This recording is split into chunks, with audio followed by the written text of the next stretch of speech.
Blog Talk Radio. Good morning, everyone. This is Lori Smith on Blog Talk Radio. It is Monday morning, 6 o'clock here in the morning, September 13th, and I'm happy to be here. This is One Child Abuse Survivor to Another, and we're on for 30 minutes. It's a live internet streaming radio broadcast from blogtalkradio.com. And the chat room is open, and I've popped a link in there about the information that I've been looking at here this morning and that we've been actually looking at for over 2 weeks now. But it's quite interesting, the inner child, and this website is awesome, and I'll give you the link. It's let me just get that link for you. This is written by survivor Hope for Us, and she has read John Bradshaw's books, and she created this website with these web pages, talking about her own story, as well as looking at some of the stuff from John Bradshaw's books, which is Healing the Shame That Binds You and Homecoming, and it's quite interesting. I've really got a lot out of it. It's very. There's a lot more information here that we've been talking about. Last week we were looking at the inner child as, how to actually find out who our inner child or inner children are, and then how to get in touch with them, and then healing affirmations that we can say to them and talk to them to try to sort of help our inner child to heal, right? And so it's quite interesting. And I was looking through here; it's pretty extensive. This next portion I want to look at is called reparenting your inner child. So once we find out, I guess, who they are and who, or if you just have one inner child, who this inner child is, and get in touch with them, we can reparent our inner child. And she talks about protecting your inner child, as well as original pain feeling work, healing the wounds of childhood. And this section here that I have pulled up is called validation, apologies, and forgiveness. So, quite interesting. I'm really getting a lot out of this. Had never done a whole lot of work, looking at my inner child or looking at any information that had to do with the inner child, right? So I'm finding this very interesting, and I hope it's helping other people too, at least just to find out, that there is information out there about this. And it's quite interesting. So I'm not a counselor or a therapist. I don't hold any certificates in those areas. I'm just a private citizen doing my own blog talk shows to, just to be one more voice out here, really, and sort of a voice for other survivors to let them know that, first of all, they're not alone, and that there is good help out there available, whether you can get a counselor, a therapist, or group support. Just keep looking for that hope, calling a crisis line, whatever it takes. And not to suffer in silence, I'm just one more person out here who's trying to get the word out to people and break the silence also, right? So, I just appreciate everybody for tuning in. But I'm not a professional, so you have to listen at your own discretion as well, because, the topics of abuse are very sensitive. And if you're on your healing journey and you're a survivor of child abuse, it could trigger you. This information could cause you to have memories and flashbacks that you didn't even realize that you would be having, and then you could be upset, and you could injure yourself, or you could injure someone else. And so it's very important that you know where you're at in your healing journey. That is totally your responsibility. I know, as a survivor of child abuse, I know what I can look at, what I can listen to, and what I can't. And if it's too much, then you have to turn it off, right? So it's really, you have to use your own discretion and be very careful about what you're listening to and what you're doing as far as, this type of material, talking about, child abuse and survivor issues, right? So, because you want to move forward, and we all want to move forward in our healing journey at our own pace, right? And as slowly or as fast as we need to, right? And only we will really know how fast or how slow that is. So that's why it's very important that you kind of really get in touch with yourself, really, regarding your healing journey, and say, well, is this going to trigger me? If it is, maybe I better listen at another time when I'm feeling stronger, and or when I have somebody here with me, like a friend or some support, or I'll look at that website sometime when I feel more stronger and able to handle it. Because we have to know, really, honestly, we have to know. If we don't know, then we're in trouble, because we really ultimately are responsible for our own healing journey as survivors of child abuse. There isn't anybody else that's going to be able to come in and step in and say, oh, I'll heal you, no problem. And then you just sit back and, go to sleep for 5 minutes and then it's over. It's a lot of work, and it takes a real a real honesty with ourselves. I mean, we have to get extremely honest with ourselves, first of all, before we can really get honest with anybody else. And we have to know where we're at in our healing journey, as far as how we're feeling, how we're able to handle certain information, what it's going to cause us to feel or to go through for the rest of the day or the rest of the week, because we've heard something or we saw something that triggered us, right? So, if you're just starting your healing journey, it's probably better that you don't listen to my shows until you feel like you're strong enough, because I've come a long way in my healing journey, and I talk a lot about, obviously, the whole issues surrounding abuse, right? And I'm constantly bringing up websites and information about this stuff, right? So you can always listen another time. The archives will be there, I hope, for a long, long time. So if you really wanted to, you could always come back and tune in another time. Just make sure you're in a safe place. That's what I care about. And young people under the age of 18, I just ask that you have someone listen to the shows with you, because there's a lot of adult content on these shows, and I really believe in protecting children at all times. That's the whole issue, is I fight against child abuse, and I'm standing up to advocate for child rights. I'm a Canada Regional Director for Dreamcatchers for Abused Children, and that's what I do. So, young people under the age of 18, you'd be doing yourself a favor and myself a favor if you have someone listen to the show with you, just to make sure that it's something that you should be listening to, and that someone can help you if you have questions or not quite sure what we're talking about, because the issues of abuse are just not talked about. We hear about the headlines in the media, headlines of these children out here who are being abused, right? Either they die at the hands of their parents or caregivers, or they're in the hospital, or due to the abuse that they suffered, right? But then we don't hear much else, and mainstream media is not talking about your inner child and how to survive child abuse as an adult, and how to, they're just not talked about. It's very uncomfortable for most people, the topics of abuse, and so it's hidden away, pushed under the carpet, and no one wants to deal with it, right? But that's why I'm doing this show, just to be one more voice out there, because I know there's a lot of voices out there. Angela Shelton, and that's just one that pops into my mind right now. There's so many survivors out there who are raising their voices and doing whatever they can to help other survivors, right? So I just wanted to be one more voice, because I really felt that I had something to offer, which was truth, to look at things in a very honest way and get to the bottom of the truth of the issues that surround child abuse and adult survivors, right? So, that's the thing. It's very difficult to listen to, so make sure that you are in a safe place when you're listening to this material. So we'll get right into this article. This is from Hope for Survivors, www.hopeforsurvivors.com/inner child reparent apologies.html, and that's Hope for Survivors is the number 4. So it's not spelled out FOR or FOUR. It's actually the number 4. So hopeforsurvivors.com.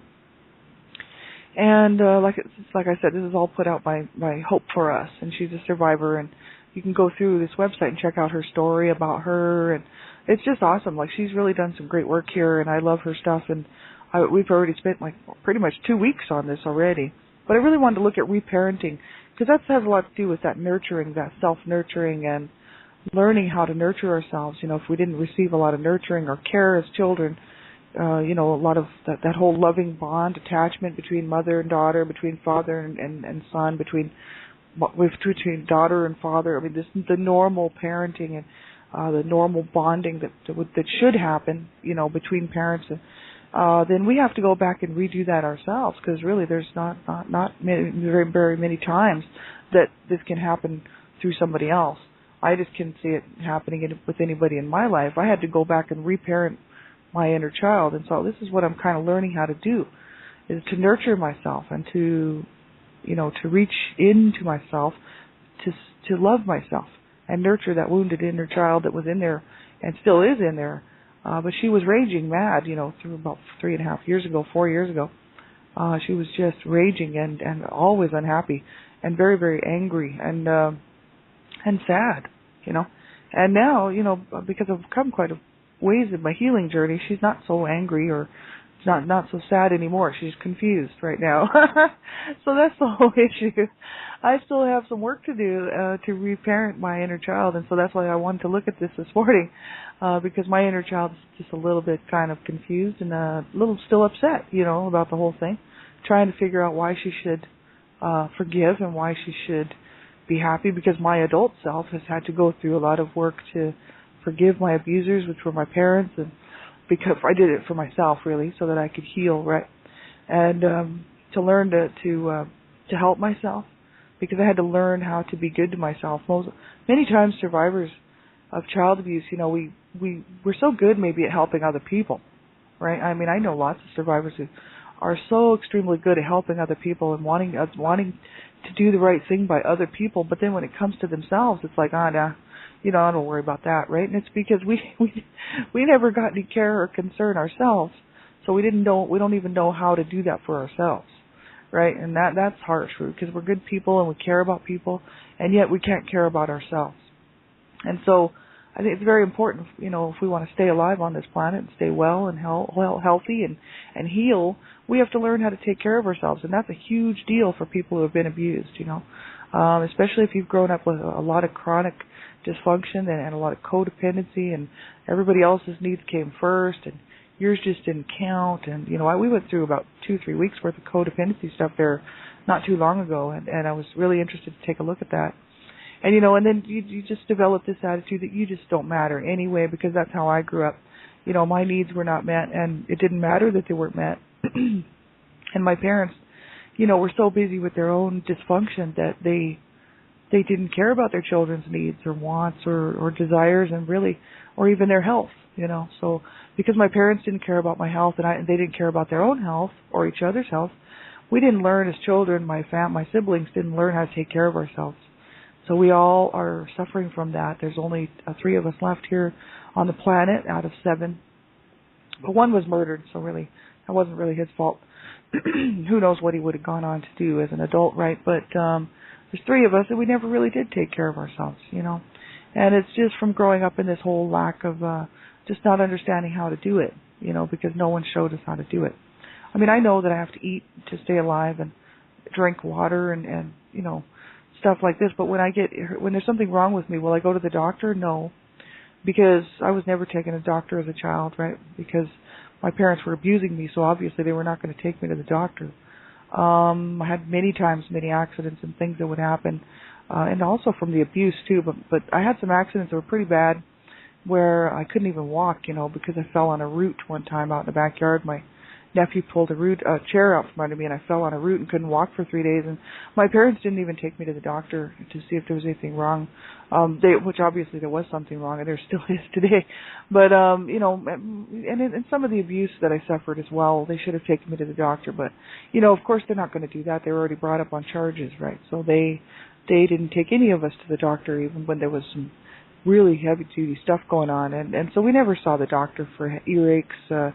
If we were sick, my parents didn't care if we were sick or not. You know what I mean? So we have a hard time now as adults to take care of ourselves, and we're learning how to do that. And my family is not on my healing journey with me. They all have to deal with this in their own way. But it's just important that we do learn how to take care of ourselves, right? So important. So inner child work, reparenting your inner child. This one section is called Validation, Apologies, and Forgiveness. And I think this is interesting. It says, one of the best ways to build trust and establish your effectiveness as a nurturing parent to your inner child is to ask his forgiveness or her forgiveness, right? Forgiveness for what, you might ask, like she says here. After all, you are the adult who made it through all the abuse and managed to survive. And then she writes here, what do I have to apologize for? My inner child should just be glad we're alive, you might think. Well, before you click to another page, it says, please hear me out. So she goes on to explain this. She says, you have to remember that your inner child is a separate part of your psyche who still thinks like a child. And to him or her, you're just another grown-up who has neglected and hurt him, maybe for decades.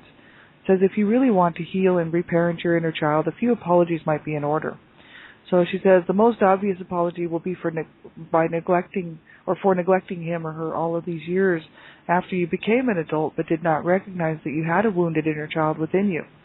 And it says your inner child needs to be validated. So says you will probably find that you won't have much success in healing your wounded inner child unless you seek his forgiveness for this neglect. So this is quite interesting, we're supposed, because we just ignored our inner child and didn't get that inner child any help, right? Our inner child might be feeling a little angry about that, so we're supposed to apologize and find a way to, to let our inner child know that we didn't mean for that to happen, right? And that we should have been able to recognize them. And it says one of the best ways to do this is to write a letter to your inner child. It says using your dominant hand, write a letter to your inner child. It says here are things you might want to acknowledge in your letter, that you love them just the way they are, right? He or she is. Tell him or her that you are sorry for neglecting him or her all these years after you became an adult. And it says apologize specifically for anything the adult you did, to numb or block your true feelings about your abuse, violation, assault, or trauma, or in general placed your inner child at risk, which could include use of illegal drugs, use of prescription drugs to excess, using alcohol to excess, attempted suicide, sexual promiscuity, unprotected sex, prostitution, running away, placing yourself at risk, participating in dangerous high-risk activities, being a workaholic, or dating or marrying abusive partners.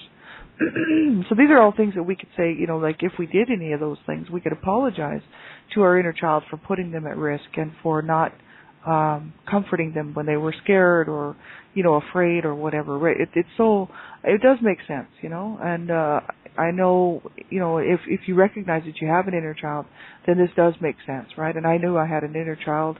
I think I just have one, but, who knows? Maybe there's more in there, but I know I feel that there's just one there, right? So I haven't done this yet. So see, I will be going back to do all this work, right, eventually when I have some time. It says here, keep working, admitting your neglect, sincerely apologizing, and ask for forgiveness until you get a response from your inner child like this. Dear Big Hope, which she's talking about herself because she's hope for us, right? Dear Big Hope, I forgive you. Please don't ever leave me again. So that's what her inner child might actually respond back to her, right? So she says, excuse me, my voice is terrible this morning. It says, once you have the forgiveness of your inner child, the next step in reparenting them is to learn how to protect them. Now, she's gone on and she has tons and tons of information here. It's just absolutely awesome, this website. She's got, first of all, original pain feeling work, and healing the wounds of childhood is also part of reparenting your inner child, as well as protecting your inner child, right? So healing the wounds of childhood, original pain feeling work seems like it would come next, because you have to take a look at the original pain feeling work in order to heal from it, right? It doesn't do any good. I don't know how maybe it's better to reverse it. I don't know. They don't really list it in order here. It's just sort of sitting on the page in a line, right? So it's not really like it's in order. But I just think, like, if you need to heal from something, then you need to be able to face it, right? So that's what I'm doing, right? I'm facing all of this abuse that I suffered as a child and facing it head on.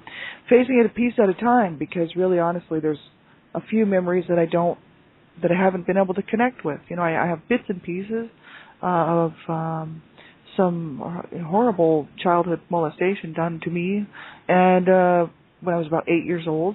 I have bits and pieces of memories that are very, it's not like the memories aren't there. The memories that I have are very vivid, but I've blocked some of it out.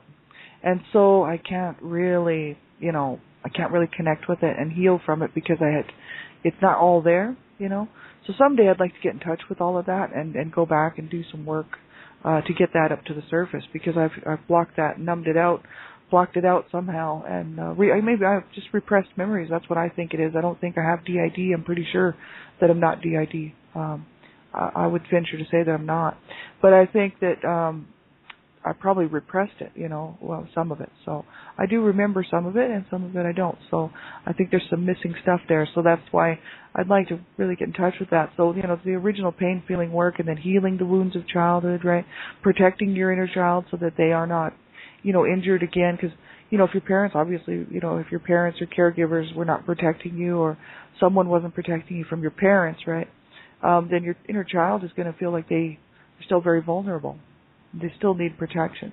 So we have to be able to establish that bond with them and say, no, I'll protect you. and develop that. And that is a huge section of this actual web page here. I was looking at it this morning. It's just amazing the stuff that she's got there. But I think, for people, if you're going to listen to this section, especially about original pain feeling work and the healing the wounds of childhood, we really want to be sure that you're in a safe enough place to do this, because when you're looking back at the original pain work, and you're going back to the times when the abuse happened, and they actually suggest that you do this section with a therapist, because going back to look at this at what actually caused the actual abuse, right? It is pretty scary for people who have never done that, for people who have not really taken a very serious look at what happened to them. I mean, I wrote my book, I wrote a blog is what I did. It was called Not So Fond Memories Growing Up in an Abusive Home.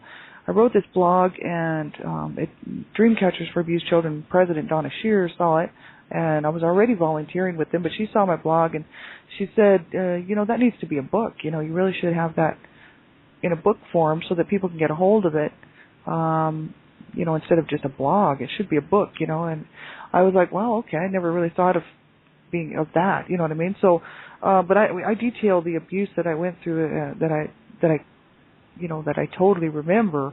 In that blog, I would come home at night and write this blog.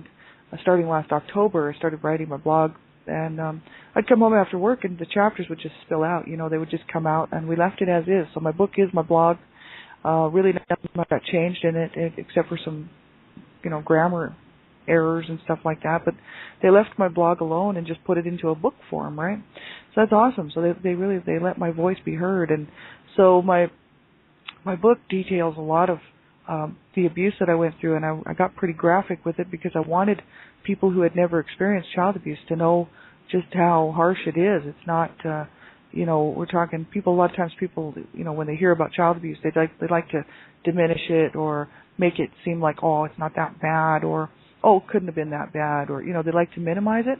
And society likes to minimize abuse, right? Because they don't want to deal with the horrific issues of what child abuse is all about, and how extremely damaging and harmful it is to children. So they don't want to look at the truth of it, see, and that's what I did. I faced it head on, and I've been facing it my whole life. So I was able to recall, look, I don't even have to recall those memories. They're just there. They're just flashbacks. I totally remember what happened to me, and so, it can be hard to do that, and I didn't have a therapist or counselor, but I was okay with it, and I'm okay with it now. But you have to be sure, if you're going to do something like that and face your original pain and trauma, if you haven't done it yet, you want to be sure that you're in a safe enough place to do that. Because I know, so many people, when they start actually looking at the actual abuse that they suffered, don't even realize the feelings and emotions they're going to have with it, and it can really cause some real problems.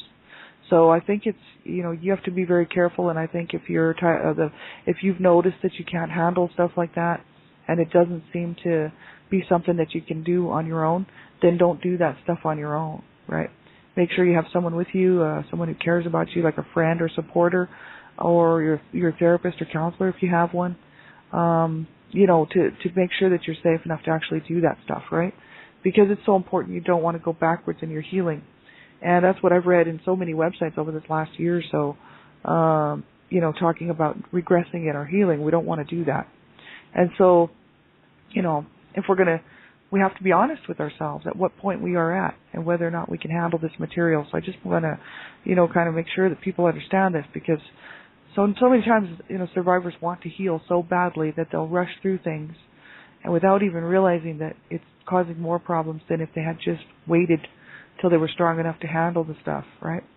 And I think it's because, as a survivor, we all want to heal from that pain and from that trauma and from that, that whole grief and sadness, right? So we all want to heal. So everybody, people tend to want to hurry up and rush things, right? Instead of just taking our time and moving through some of this stuff when it's good for us to do so. And we have to know when that is, right? We have to be 100% in charge of our healing journey. And even with a therapist and counselor, we need to be our own best advocate, really, as far as that goes, because therapists and counselors really can only help us as much as we're going to be honest, as much as we're going to be on top of what we want to see happen, in that healing session or in this, in this healing journey, right? We have to know, you know what I mean, what's going on with ourselves too. That's what I've read quite a lot about that, and I think it's quite interesting. You know, take a look at that. And if a counselor or therapist is not working for you, then you know you have to find somebody who understands you and understands more about what you've been through and more about your particular situation, because we're all different and we've all been through different things and we're all different people. So of course no two people are going to be the same, and no two, you know, childhoods are going to be the same. It's all the, you know, that's the whole issue. So, but you have to find one who specializes kind of maybe with what you've been through and just clicks with you. And that's what I've read a lot about. So I know when I go looking for a counselor, you know, I'm going to look for one who actually clicks with me and understands what I'm trying to achieve and understands where I've been, you know, at least has a good idea of where I've been. So they can help me, right? Because otherwise, if you don't click with them or they don't click with you, you're just going to just spin your wheels all the time and nothing's going to happen. I've just talked to way too many survivors about this. And so it's so important to know where we're at in our healing journey, right? The next portion of this is the original pain feeling work. We'll just look at this. She says original pain feeling work, grief. And then there's also shame, and that's what we were talking about all, 4 weeks ago, we were looking at shame, the whole issue surrounding toxic shame and the shame of child abuse, right? But here is how to perform a funeral for a lost childhood. She goes on to describe what she did for herself to perform her own funeral for a lost childhood. And then there is also, healing the wounds of childhood. So this is the section that I guess we could do before we do that other part, which is the original pain feeling work. This is called healing the wounds of childhood. So this is where we really got to be careful. And it says, like physical wounds, the emotional wounds inflicted during an abusive childhood need time and care to heal. One way to do this is through counseling. Of course, nothing I include on this website is meant to replace work you are already doing with a licensed professional therapist. However, there are ways we can provide therapy and take part in exercises for ourselves. We can become our own counselor. The adult part of us can counsel and help heal our inner child. So, I mean, that's only if you're in a safe enough place to do this, right? Counseling your child of the past, well, that's kind of what I'm doing, because I'm okay and I'm safe enough to do it, and that I know, because I will not hurt myself or anybody else, right? So it says, as an abused child, there were so many feelings we were not allowed or did not feel safe in expressing. It says, now that we have learned to protect our inner child as an adult, those feelings are safe to express now. And we can be there to listen to our inner child. And she says here, as Lucia Cappuccioni says, as a counselor to your inner child of the past, you can now offer yourself the comfort and love you were denied in childhood. So it's like nurturing ourselves, counseling our inner child, right? So before you begin the following exercise, have paper and some writing utensils available. It says sometimes it helps to make your inner child feel comfortable to use colorful crayons or markers instead of pens or pencils. It says have some tissue or handkerchief and a bath towel ready. See the suggestions below. It says, as with the other inner child exercises, allow about an hour of uninterrupted time for this one. Turn your cell phone off, get into a comfortable position, take some deep breaths, or take some deep, relaxing breaths before you begin. And this is where you have to be really careful, because I'll just read question 1. We only have a few minutes left here, but question 1 says, think of a time during childhood when you felt hurt, sad, or abandoned, and there was no one there to comfort you. What age are you? If you don't get a firm age, what stage of development are you in? Infant, toddler, preschooler, school age, or adolescent? And where did you leave this inner child the last time the adult you spoke to him? So this is how they start this out. So we'll look at this again tomorrow. So have a great day, everybody. We have about a minute left here. And thanks, everybody, for tuning in. You know, if you need something, get a hold of me on Blog Talk Radio or Facebook or whatnot. And I just hope you have a good day. Make sure you reach out and make sure that you don't suffer in silence, right? That's what I did, and that's what so many survivors do, suffer along in silence without getting help and without, reaching out, right? And I know that pretty much about a year ago, as soon as I started reaching out to people, all these hands came back to me. And it's been such an amazing part of my healing journey, actually. I think it's really what's gotten me where I am today. And so, I would just suggest people just to reach out. And don't suffer in silence and suffer on your own. It's just not, it's so sad, right? We did not deserve it. We didn't deserve it in the first place. We didn't deserve the abuse we suffered. And we deserve to have a good life, right? We deserve to heal, and we do matter and we do count, right? So we have to take care of ourselves and we have to reach out, right? And make sure that we get some help, right? whatever way that help it comes, right? We need help. So make sure you don't suffer in silence, right? That's just horrible. And so have a great day, everybody. We'll talk to you real soon. We'll be back on tonight. Dreamcatchers Talk Radio, www.blogtalkradio.com/Dreamcatchers with Elizabeth Brawley. And then again tonight with my own show. So take care, everybody. Have a good night. We'll have an awesome day. See you around.